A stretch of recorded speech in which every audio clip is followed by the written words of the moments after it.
நான் செல்வஞானம் விநாயகபுரம் அரசினர் தமிழ் கலவன் பாடசாலையில் ஆசிரியராக கடமையாற்றி வருகின்றேன். நமது பாடசாலையினுடைய கல்வி அபிவிருத்திக்காக அபயம் ஃபவுண்டேஷன் நிறுவனத்தினரால் 40 லட்சத்துக்கும் அதிகமான தொகையிலான அபிவிருத்தி செயற்பாடுகள் நமது பாடசாலையில் இடம்பெற்றது.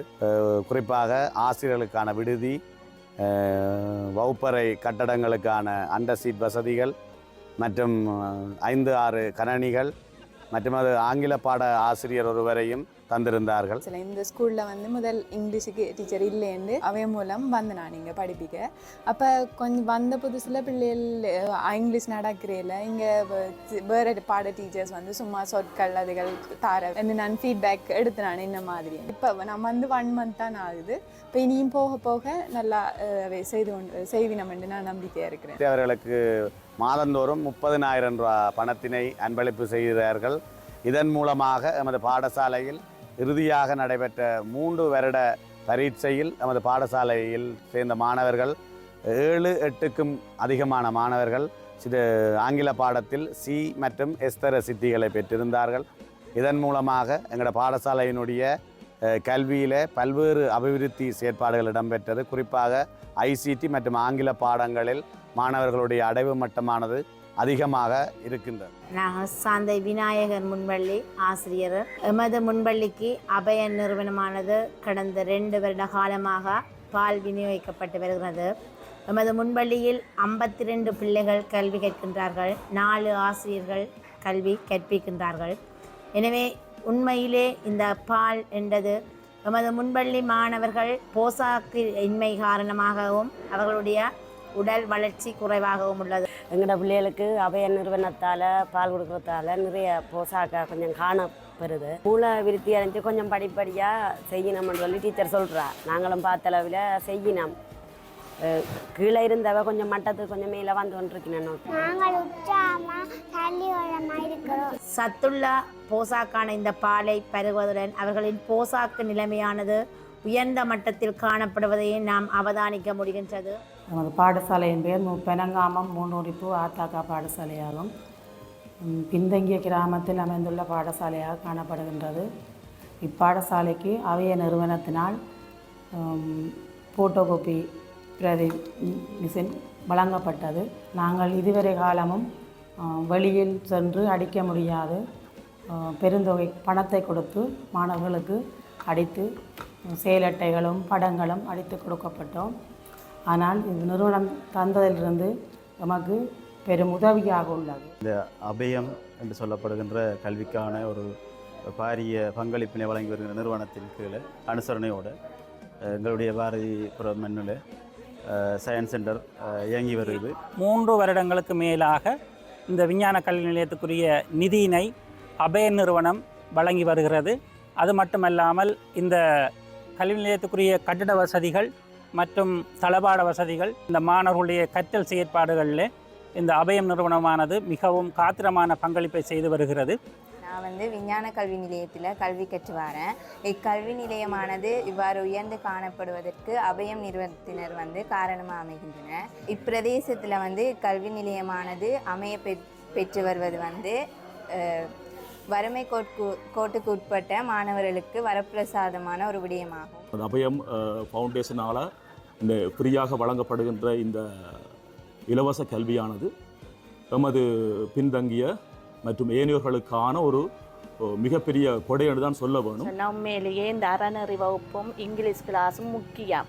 பிள்ளையால் என்னென்றால் அடிப்படை ABCD கூட சில விட தெரியாமல் சில பிள்ளைகள் இருந்ததுகள் இப்போ பிள்ளைகளுக்கு ஒரு அளவுக்கு சரி 10 மார்க்ஸ் எடுத்த பிள்ளைகளும் இருந்ததுகள் இப்போ அந்த பிள்ளைகள் 50க்கு மேலே மார்க்ஸ் எடுக்குதுகள். முதல் விட இப்போ இந்த பேர பிள்ளைகளெல்லாம் நல்ல இதாக இருக்குது. முதல் சரியான பள்ளிக்கூடம் போனால் அழுக தான் பெறும். அங்கே ஒவ்வொரு முறைப்பாட்டை கேட்டு படிக்கையில் கூட இப்போ எங்கள் இதுகளுக்கிட்டே வந்த உடனே கிளாஸுக்கு வந்தது கூட இப்போ இவ்வளவோ நல்ல இப்போ போனால் கேட்க பெரிய ஒரு ஆசையாக இருக்குது. அறநெறி வகுப்புகளை ஆரம்பித்து, அதாவது விநாயகபுரம் விநாயகர் ஆலய அறநெறி வகுப்புகள், மற்றது மூண்டுமுறிப்பு கண்ணையம்மன் அறநெறி வகுப்பு என்பன ஆரம்பத்திலிருந்து நடைபெற்று கொண்டிருக்கின்றன. அந்த மாணவர்களுக்கு உணவு பற்றாக்குறை என்பது ஒரு பிரதான பிரச்சனையாக இருந்த ஞாயிற்றுக்கிழமைகளில் அதையும் இந்த அபய நிறுவனம் வழங்கி வருகிறது.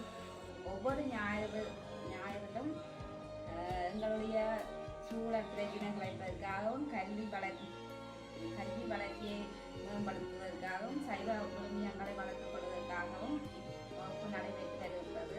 வணக்கம், நான் உதயகலா சிவபாத சுந்தரம், மாகாண கல்வித் திணைக்களத்தினுடைய உள சமூக வள நிலையத்தின் உதவி முகாமையாளராக இருந்து சென்ற வருடம் நான் ஓய்வு பெற்றிருக்கின்றேன். அதன் பின்னர் உள சமூக பயிற்றுனராகவும் ஒரு உளவள துணையாளராகவும் நான் கடமையாற்றி கொண்டிருக்கின்றேன். அந்த வகையிலே அபயம் கல்வி மற்றும் உடல்நலம் சார்ந்த அறக்கட்டளை அமைப்பிலே இணைந்து மாணவர்களுக்கான, ஆசிரியர்களுக்கான, பெற்றோர்களுக்கான விழிப்புணர்வு செயற்பாடுகளை நடாத்தி வருகின்றேன். என் பெயர் நிசா. என்னுடைய பிள்ளைகள் இருவர் கோண்டால் ராமகிருஷ்ண மகாவித்தியாலயத்தில் கல்வியேற்றினோம்.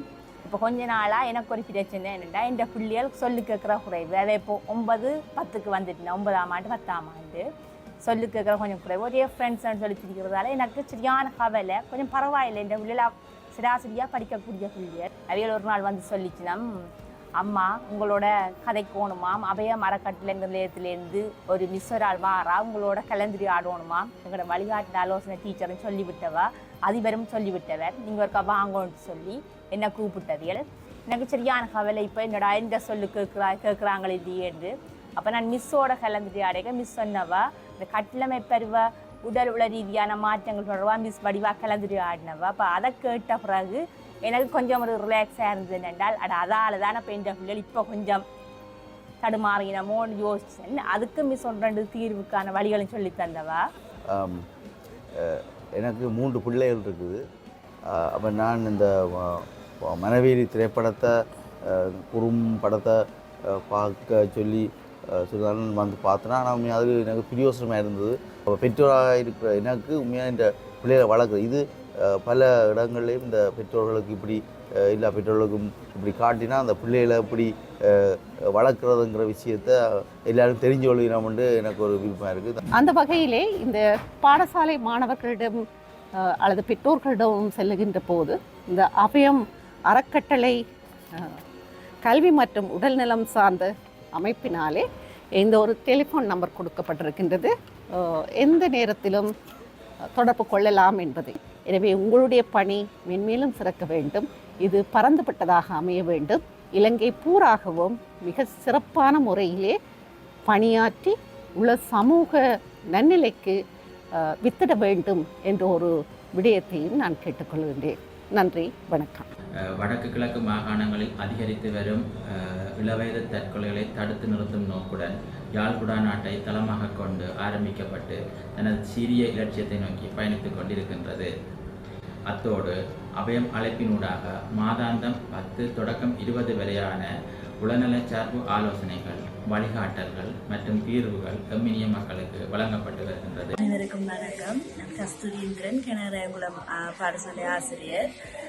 எல்லா இடத்துலையும் இப்போ தற்காலத்தில் தற்கொலை தான் அதிக அளவில் நடந்து கொண்டிருக்குது. நல்லா படித்த பிள்ளைகள் நல்ல வேலைக்கு போகக்கூடிய சந்தர்ப்பத்தில் நிறைய இடத்துல தற்கொலை நடந்து கொண்டிருக்குது. தற்கொலையை கேட்டதுக்கு பிறகு இந்த பிள்ளைக்கு ஒரு ஆலோசனையை முன்கூட்டியே வழங்கி இந்த பிள்ளையை காப்பாற்றலாம் போயிட்டேன்னு நிறைய தடவை கவலைப்பட்டிருக்கிறோம். அப்படியான சந்தர்ப்பத்தில் இது அதை பெறக்கூடிய விளைவுகள் தொடர்பான இந்த வீடியோ எல்லா இடத்துலையும் எல்லா மாணவர்களுக்கும் முன்கூட்டியே அறிவிக்கிறதால அந்த பிள்ளைக்கு அதை பற்றி இப்போ சிரித்து கொண்டிருந்தாலும் அந்த பிள்ளைக்கு அந்த சிச்சுவேஷன் வரைக்குள்ள இந்த அவையர் நிறுவனத்தை தொடர்பு கொண்டு அந்த தகவல்களை பெற்றுக்கொண்டு அந்த பிள்ளை அதை முயற்சியில் ஈடுபடாது. அதால் இதை தொடர்ந்து செய்கிறது நல்லது. இங்கே மாணவர்களும் இளைஞர்களும் படுகின்ற இந்த மாய வலைக்குள் அவர்கள் சிக்கிக் கொள்ளாமல் அவர்களை காப்பாற்ற வேண்டும் என்கின்ற உயரிய நோக்கோடு இந்த அபயம் அறக்கட்டளையினர் இந்த பெரும் ஒரு முயற்சியை எடுத்திருக்கின்றார்கள். இதற்கு எங்களையும் அவர்கள் தங்களோடு இணைத்து கொண்டமை உண்மையிலேயே மிக்க மகிழ்ச்சியான ஒரு விடயம். பாடசாலைகள் தோறும் முதற்கட்டமாக மாணவர்களிடம் கருத்தரங்குகளை ஏற்பாடு செய்கிறோம். அந்த கருத்தரங்குகளில் மருத்துவர்களை வளவாளர்களாக கொண்டு மாணவர்களின் உளம் சார்ந்த ஆற்றுப்படுத்தல்களை மேற்கொண்டோம். யாழ் வேலையும் வெளியாம வேலையும் சாவச்சேரி வேலையும் 3 வேலையத்திலும் வந்து நாங்கள் 33 பாடசாலைக்கு பேனரை பொருத்தி இருக்கோம். இதில் வந்து இன்னும் பல பாடசாலை பொறுத்த கிடக்குது பேனர். அந்த பேனரை அவங்க பிள்ளைகள் எல்லாம் பார்க்கும்போது அவர்கள் மனதிலே மிகவும் பதிந்து ஒரு விஷுவலைஸாக இருந்தபடியால் அவர்களுக்கு கூடுதலான ஒரு விழிப்புணர்வை கொடுக்கும். ஏனென்றால் இதுதான் சம்பவிக்கும் என்று சொல்லி நாங்கள் இந்த கருத்தரங்குக்கு பின்னர் மாணவர்கள் எவ்வாறு செய்யப்படுகின்றார்கள், குறிப்பாக அது நீண்ட ப்ரோக்ரஸாக இருக்க வேண்டிய தேவை இருக்குது. ஏன்னா நாங்கள் குறிப்பாக எல்லாரும் போல நாங்களும் ஒரு பொது கருத்தரங்கு வைக்கிறோம். பொது கருத்தரங்களை போதைக்கு எதிரான கருத்துக்களை ஒரு குறிப்பிட்ட ஒரு 200 மாணவர்களுக்கு சொல்லிட்டு நகருவது என்பது ஒரு பயனற்ற செயற்பாடு. அந்த 200ம் இன்னும் ஒரு 400 உருவாக்க வேண்டும், இன்னும் 400 பேருக்கு கொண்டு செல்ல வேண்டும் என்றால் ஒரு கட்டமைப்பாக உருவாக்கப்பட வேண்டிய தேவை காணப்பட்டது என்ற மற்ற செமினார் வழியை சும்மா செமினார் நடத்திட்டு போயிடுவாங்க.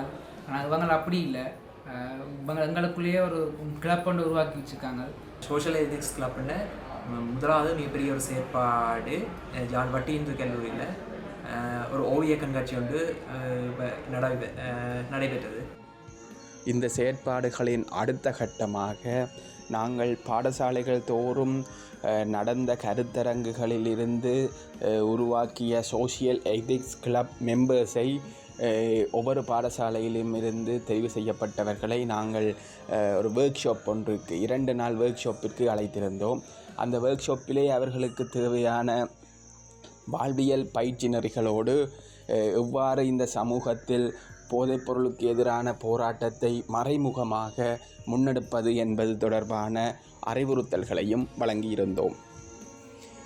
இந்த செயற்திட்டத்திற்கு பல வளவாளர்கள் கலந்து கொண்டிருந்தார்கள். இதற்கான முழு நிதி பங்களிப்பையும் அபயம் மேற்கொண்டிருந்தது. சிவபூமி அபயமூடாக இந்த செயற்திட்டத்தினை துமி மேற்கொண்டிருந்தமை சமூகத்தில் பல மாற்றங்களுக்கான ஒரு ஆரம்ப புள்ளியாக இருந்தது.